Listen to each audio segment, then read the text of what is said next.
तो P of 5 तो ये क्वेश्चन टा बहुत थोड़ा एक बार ऑलरेडी पढ़ी सारी तो आगु आसीबा संभावना रही तेणु कर क्वेश्चन को केमिति अति इजी रे पूरा ट्रिक रे सॉल्व करबा चलतो देखिबा तो ये क्वेश्चन को जेतबे हम सॉल्व करबा एटा पावर सेट रो क्वेश्चन पचाइ ठीक अछि तो एठी प्रथम हम कह करे राइट साइड रे क्वेश्चन को सॉल्व करबा तो हमें जानते पावर सेट जेतो जोटे सेट रो जदे हम बात करबा ताला फार्मूला ला 2 टू द पावर n तो एठी हमर p ऑफ 5 केते हबो ना 5 रो वैल्यू ला मिला केते 0 तो हमर 2 to the power 0 that equal to 1 तामाने ए जो p ऑफ 5 रो वैल्यू तुमको मिलिला केते ना 1 मिलिला ठीक अछि तापर हम कोन बात करबा छै ना ए p ऑफ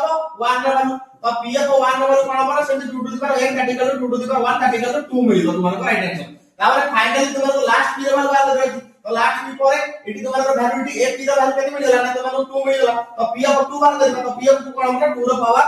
n तो दैट इक्वल टू n रो वैल्यू कोन हमरा a 2 रो वैल्यू तो 2 to the power 2 that equal to 4 तो এই क्वेश्चन राइट आंसर आइबो तुम्हारा 4 आइबो करेक्ट आंसर तो এই ভিডিওটি কেমিতি লাগিলা যদি ভাল লাগে তো নিহাতি ভিডিওটি লাইক করিবো এবং আমার চ্যানেল সায়েন্স স্টডি ক্লাसेस को নিহাতি সবস্ক্রাইব করিকি অল নোটিফিকেশন অন করিকি রখি দেবো যা প্রতি তুমি এই টাইপৰ শর্ট ট্রিক ভিডিও এবং বহুত বঢ়িয়া বঢ়িয়া ক্লাसेस ৰ ভিডিও তোমার পাখরে নোটিফিকেশন পहुंच পারিবো।